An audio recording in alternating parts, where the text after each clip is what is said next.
नमस्कार दोस्तों अगर आपको भारत और साउथ अफ्रीका के बीच खेला गया तीसरा और निर्णायक T20 मुकाबला पसंद आया हो तो इस वीडियो को आप एक लाइक जरूर करें। इस वीडियो का लाइक टारगेट 400 लाइक है, तो इस वीडियो को आप दिल से लाइक जरूर करें।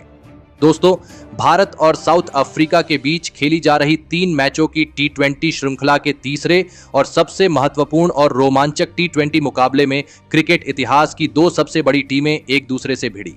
इस बार सूर्य कुमार यादव की भारतीय टीम के सामने एडन मार्क्रम के साउथ अफ्रीका की टीम खड़ी थी। इस रोंगटे खड़े कर देने वाले महामुकाबले में फिर एक बार साउथ अफ्रीका के कप्तान एडन मार्क्रम ने टॉस जीता और पहले गेंदबाजी का फैसला लिया और भारतीय टीम को पहले बल्लेबाजी के लिए आमंत्रित किया। उसके बाद रनों की बारिश करने के इरादे से भारतीय टीम के 2 दिग्गज ओपनर बल्लेबाज मैदान में उतरे। यशस्वी जायसवाल और शुभमन गिल के कंधों पर इस करो या मरो वाले महामुकाबले में अपनी टीम को एक शानदार ओपनिंग शुरुआत दिलाने की बड़ी जिम्मेदारी थी और एक छोर से यशस्वी जायसवाल ने तूफानी अंदाज से बल्लेबाजी करना शुरू ही कर दिया था कि तभी पारी के तीसरे ही ओवर में शुभमन गिल को केशव महाराज ने LBW आउट कर दिया। शुभमन गिल 6 गेंदों में 12 रन बनाकर आउट हो गए। शुभमन गिल के जल्दी आउट हो जाने के बाद अब भारतीय टीम की तरफ से तिलक वर्मा बल्लेबाजी करने मैदान में उतरे, लेकिन उन्हें भी उनकी पहली ही गेंद पर केशव महाराज ने एडन मार्क्रम के हाथों कैच आउट कर दिया। तिलक वर्मा तो बिना खाता खोले ही आउट हो गए। भारतीय टीम अब एक बड़ी मुसीबत में फंस चुकी थी। देखते ही देखते 2 टॉप ऑर्डर के बड़े बल्लेबाज भारतीय टीम ने खो दिए थे, लेकिन अब T20 के नंबर 1 बल्लेबाज और भारतीय टीम के कप्तान सूर्य कुमार यादव मैदान में उतरे और फिर यहां से सेट हो चुके यशस्वी जायसवाल और सूर्य कुमार यादव ने भारतीय पारी को संभाला और एक महत्वपूर्ण साझेदारी खड़ी करना शुरू कर दिया। यशस्वी जायसवाल अपने बल्लेबाजी से इस मुकाबले में सभी के दिल जीत रहे थे, तो वहीं कप्तान सूर्य कुमार यादव हमेशा की तरह भारतीय टीम को तूफानी अंदाज से आगे बढ़ा रहे थे। दोनों के बीच एक लाजवाब साझेदारी बननी शुरू हो गई थी। दोनों ने भारतीय टीम के ऊपर से दबाव अब पूरी तरह खत्म कर दिया था।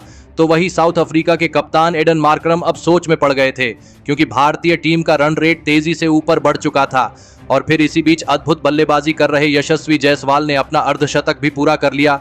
अब दोनों ही बल्लेबाज रुकने का नाम नहीं ले रहे थे, लेकिन यशस्वी जायसवाल के बाद कप्तान सूर्य कुमार यादव ने अपना असली रंग दिखाया और पारी के 13वें ओवर में सूर्य कुमार यादव ने 3 छक्के और एक शानदार चौका लगा दिया और इसी ओवर में कप्तान सूर्य कुमार यादव ने अपने गजब के 50 रन भी पूरे कर लिए। सूर्य कुमार यादव के बल्ले से सभी को एक ऐतिहासिक पारी देखने को मिल रही थी। दोनों की 100 रनों की साझेदारी भी पूरी हो चुकी थी।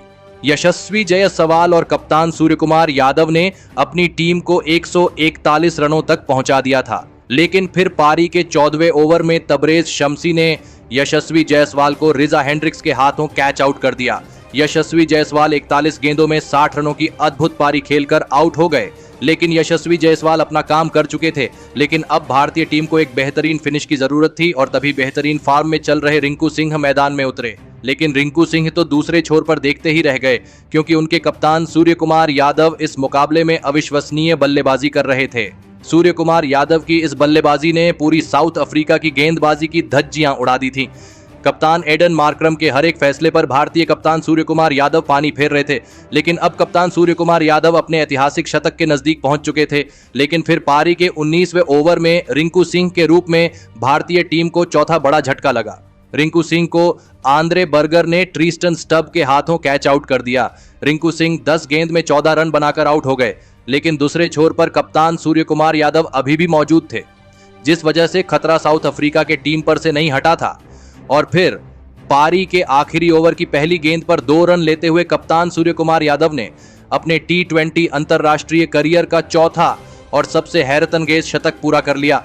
सूर्य कुमार यादव की इस गजब के पारी ने सभी को हैरान कर दिया था, लेकिन शतक की अगली ही गेंद पर कप्तान सूर्य कुमार यादव को लिजार्ड विलियम ने मैथ्यू ब्रेटकी के हाथों कैच आउट कर दिया। सूर्य कुमार यादव 8 छक्के और 7 चौके लगाकर 56 गेंदों में 100 रनों की शानदार पारी खेलकर आउट हो गए। लेकिन सूर्य कुमार यादव के आउट हो जाने के बाद बल्लेबाजी करने आए रविंद्र जडेजा ने आते ही एक शानदार चौका लगा दिया, लेकिन रविंद्र जडेजा भी इस आखिरी ओवर में रन आउट हो गए। तो वही जितेश शर्मा के रूप में भारतीय टीम को 7वां बड़ा झटका लगा। लेकिन इसके बावजूद भारतीय टीम ने इस महामुकाबले में साउथ अफ्रीका की टीम के सामने 201 रनों का सबसे बड़ा लक्ष्य रखा। उसके बाद भारतीय टीम से मिले 202 रनों के विशाल लक्ष्य का पीछा करने साउथ अफ्रीका के दो बेहतरीन फॉर्म में चल रहे दिग्गज ओपनर बल्लेबाज मैदान में उतरे। रीजा हेंड्रिक्स और मैथ्यू ब्रेटकी के कंधों पर इस महामुकाबले में अपनी टीम को एक विस्फोटक ओपनिंग शुरुआत दिलाने की बहुत ही बड़ी जिम्मेदारी थी, लेकिन इस बार भारतीय टीम की गेंदबाजी ने साउथ अफ्रीका के इन इरादे को कामयाब नहीं होने दिया और पारी के दूसरे ही ओवर में मुकेश कुमार ने मैथ्यू ब्रेटकी को क्लीन बोल्ड कर दिया। मैथ्यू ब्रेटकी 3 गेंद में 4 रन बनाकर आउट हो गए। मैथ्यू ब्रेटकी के जल्दी आउट हो जाने के बाद अब साउथ अफ्रीका की टीम की तरफ से कप्तान एडन मार्करम मैदान में उतरे, लेकिन उनके साथ बल्लेबाजी कर रहे और पिछले मुकाबले में साउथ अफ्रीका में हीरो रहे रिजा हेंड्रिक्स को मोहम्मद सिराज ने रन आउट कर दिया। रिजा हेंड्रिक्स सिर्फ 13 गेंदों में 8 रन बनाकर आउट हो गए। भारतीय गेंदबाजी को एक शानदार शुरुआत इस मुकाबले में मिल चुकी थी। दोनों ही ओपनर बल्लेबाज साउथ अफ्रीका की टीम ने शुरुआत में ही खो दिए थे, लेकिन अब हेनरी क्लासन मैदान में उतरे। लेकिन हेनरी क्लासन को भी भारतीय गेंदबाजों ने ज्यादा उछलने नहीं दिया और गेंदबाजी डालने आए अर्शदीप सिंह ने हेनरी क्लासन को रिंकू सिंह के हाथों कैच आउट कर दिया। हेनरी क्लासन 5 गेंद में 5 रन बनाकर आउट हो गए। भारतीय टीम की गेंदबाजी इस मुकाबले में एक अव्वल दर्जे का प्रदर्शन सभी को दिखा रही थी, लेकिन अब विकेट गिरने के बाद डेविड मिलर मैदान में उतरे। लेकिन तभी भारतीय टीम को इस पूरे मुकाबले का सबसे बड़ा विकेट मिला और पारी का 7वां ओवर डालने आए रविंद्र जडेजा ने विरोधी कप्तान एडन मार्करम को यशस्वी जायसवाल के हाथों कैच आउट करके पूरा मुकाबला ही तब्दील कर दिया। एडन मार्करम 14 गेंदों में 25 रन बनाकर आउट हो गए। अब भारतीय गेंदबाजी ने इस मुकाबले पर कब्जा करना शुरू कर दिया था। पूरी भारतीय टीम की तरफ से इस मुकाबले में सभी को गजब का प्रदर्शन देखने को मिल रहा था। अब विकेट गिरने के बाद डोनोवन फरेरा बल्लेबाजी करने मैदान में उतरे, लेकिन अब भारतीय शेरों के मुंह में खून लग चुका था और फिर बल्लेबाजी के लिए आए डोनोवन फरेरा को भी कुलदीप यादव ने क्लीन बोल्ड कर दिया। डोनोवन फरेरो 11 गेंद में 12 रन बनाकर आउट हो गए और फिर यहां से साउथ अफ्रीका के विकेट गिरने का सिलसिला ही शुरू हो गया और फिर बल्लेबाजी के लिए आए एंडिले फुलोकोवायो को रविंद्र जडेजा ने अपनी ही गेंद पर कैच आउट कर दिया।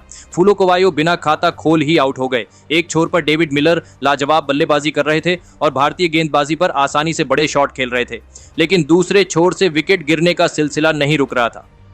भारतीय गेंदबाजी ने इस मुकाबले में शानदार प्रदर्शन करके दिखाया था और फिर विकेट गिरने के बाद आए केशव महाराज को भी कुलदीप यादव ने ही क्लीन बोल्ड कर दिया।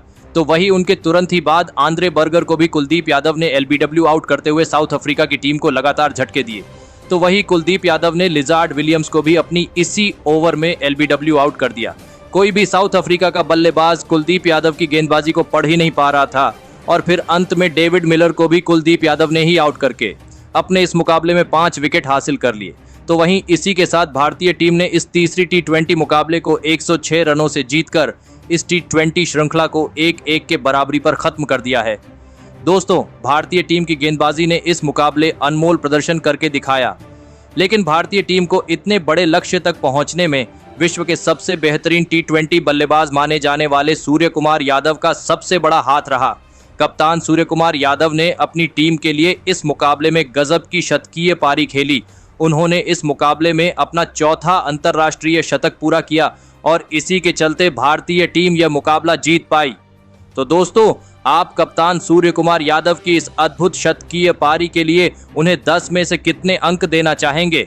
आप अपनी राय नीचे कमेंट में देना बिल्कुल भी ना भूलें। धन्यवाद।